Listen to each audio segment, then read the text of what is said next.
After completing its trip, the train departs for maintenance. There are numerous activities which takes place. Let's see how air brake testing is done. Healthy brakes are very crucial for safe train operation, and thus the maintenance is monitored precisely. Let's dive in and see how the maintenance is actually done in the yard. The testing of air brakes is done on designated coaching depots. For the purpose of my work, I did my study in New Delhi coaching depot. Shown alongside is the track connecting the New Delhi railway station to the coaching depot. The pit line is a part of coaching depot where the maintenance activities of all the coaches are done. For the purpose of this project, the manual that was followed is shown alongside. This is also the standard manual followed for the air brake testing of LHB rakes all across Indian Railways. Before diving in further, let me first present an outline of the test. There are basically 5 major categories in which this test can be divided. That is identification of defective NRV, leakage test, rake continuity test, emergency brake testing, and brake system testing in individual coaches.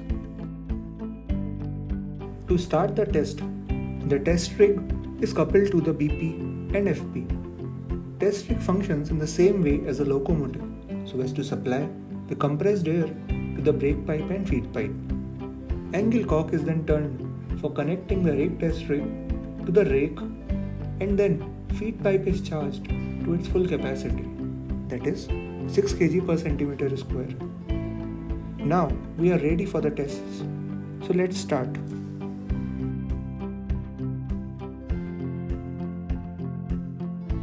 The first test is to find out any defective non-return valve. The BP and the FP pipes are connected to the test rig and they are charged to a pressure of 5 and 6 kg per centimeter square. The BP is charged by keeping FP constant at 6. Now we move on to the power car and see if there is any deflection in the readings in the test rig as well as in the power car. The deflection means there is a defective NRV in the system. Let's see how this is done.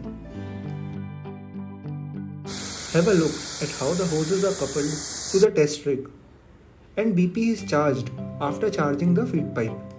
The power car readings of feed pipe before and after charging the brake pipe is checked, and no change in readings is observed. This signifies that the NRVs of the system are fit. The second test is the leakage testing. The FP and BP pipes are charged to a pressure of 6 and 5 kg per centimeter square, and then the angle cock is closed. The readings in the power car are then taken to ensure that the rake is charged properly. After this, a timer is set for 3 minutes and then the leakage is monitored.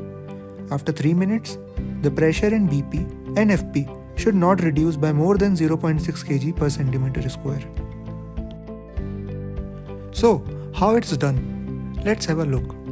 The BP and the FP pipes are charged to a pressure of 5 and 6 kg per centimeter square. The angle cock is closed and then the power car readings are taken. The leakage is then monitored for around 3 minutes using a stopwatch timer. The leakage observed after 3 minutes in this case was around 0.2 kg per centimeter square in both FP as well as BP, well within the permissible limits. The third is the rake continuity test. The rake is charged to the required pressures. It is then disconnected from the rake test rig. The angle cocks are then further opened. This will lead to a BP pressure reduction and ultimately to the application of brakes in the rake in approximately 10 to 15 minutes. After this, the whole rake is inspected for any coach with release brake cylinders. Let's see this in action. Brake pipe pressure is released here and subsequently the brake should be applied to the rake. Let's see it on the brake cylinder indicators. Red means that the brake is applied and that the test is passed. Any coach with green indicator is marked sick.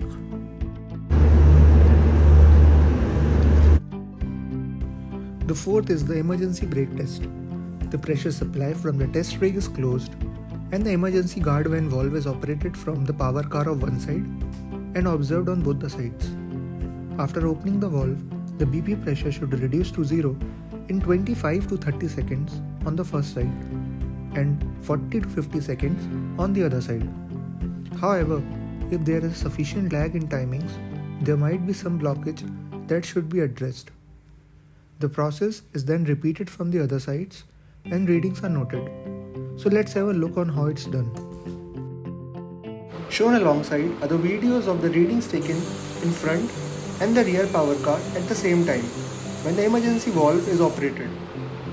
Observe closely the readings of BP in both the power cars.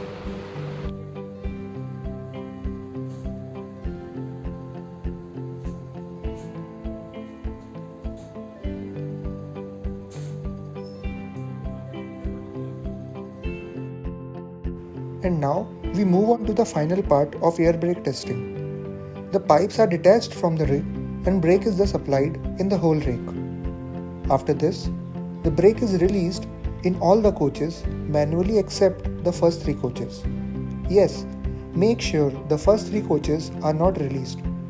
This is done to avoid the rake moving under the gradient of the pit line. The rake is now ready. Let's have a look on how this is done. As you can see, the brake is manually released here. Have a look at the brake indicators below.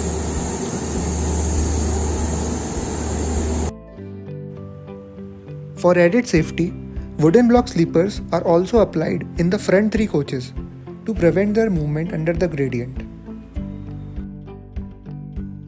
Now, let us summarize what we have learned. There are 5 essential tests which are performed in air brake testing of a rake. They are NRV test, emergency brake test, leakage test, rake continuity test, and individual coach test. Thereafter, hand brakes and PASD valves are also checked randomly. Any defective coach is marked sick and is detached. After the test is done, rake is stabilized by breaking the first 3 coaches and sometimes using sleeper blocks also. The rake is now ready for dispatch after other maintenance activities are also done. And this completes the process of air brake test performed in a pit line. Have a good day and keep learning.